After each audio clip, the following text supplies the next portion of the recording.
Hey YouTube land, Mel here. Got a story to tell today.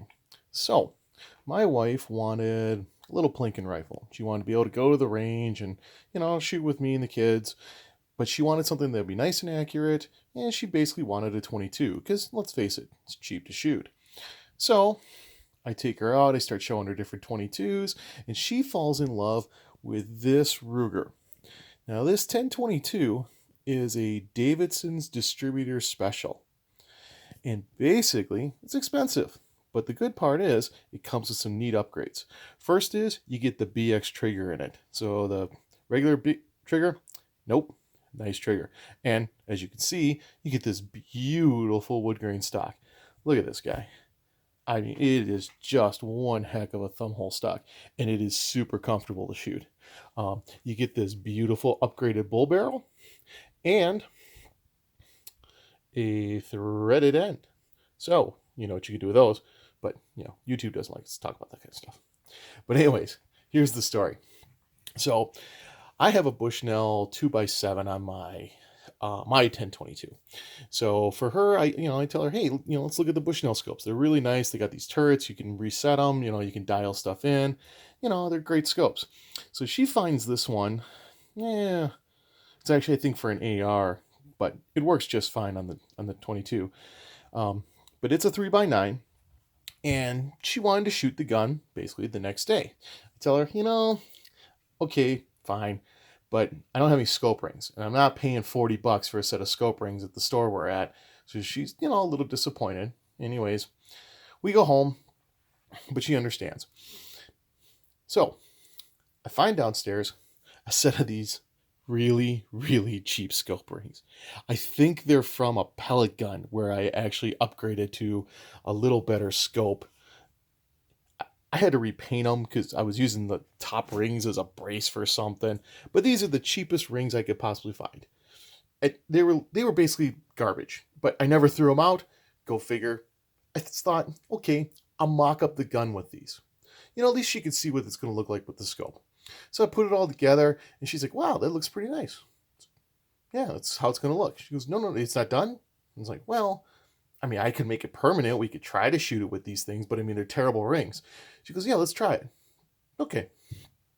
So I put the time in. I mounted them up real nice, got everything leveled and set, and, the way you're supposed to mount a scope.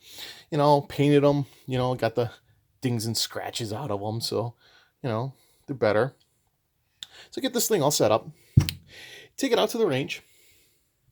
Now, I didn't get to bore sight this because I don't have a bore sighter for a 22. And, well, let's face it, there's no looking down the bore. So all I did was just throw it on there with the cheapest scope rings possible.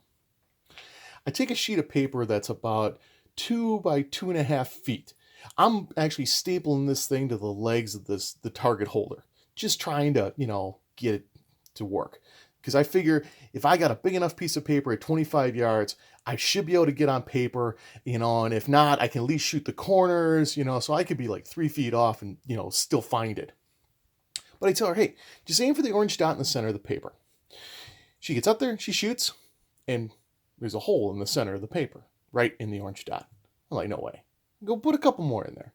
So she puts a couple more in there. And go figure, the scope is almost dead on. Dead on. I ended up adjusting it 1 click up and 4 clicks left. Now at 25 yards on a Milrad scope, what that equals is 0.1 inches up and 0.4 inches to the left. And I'm not so sure about the 0.4 inches to the left because it was blowing the wind. So it's probably only 0.2 inches to the left I needed to go. But for that day, it was working well, 0.4 over.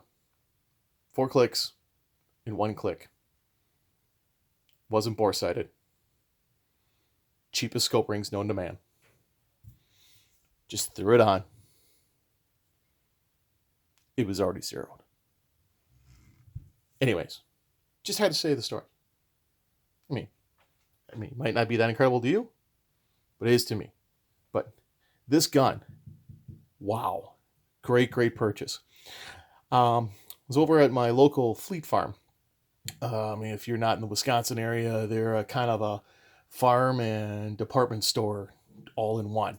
So you can get farming supplies, you can get clothes, hardware, it's all kinds of stuff. And they sell guns and ammo. Well, no ammo because, well, nobody's selling ammo right now. There is no ammo. But picked it up there. It was $5.50, and then I got a 10% Veterans Day discount. Gotta love it. Anyways, just had to tell the story. Wanted to show off the wife's new gun. I think it's beautiful. It's an incredible shooter. It's a tack driver. It's just really nice. Just another great work of art from Ruger. Anyways, thought you guys would like to see it. So, take care, all.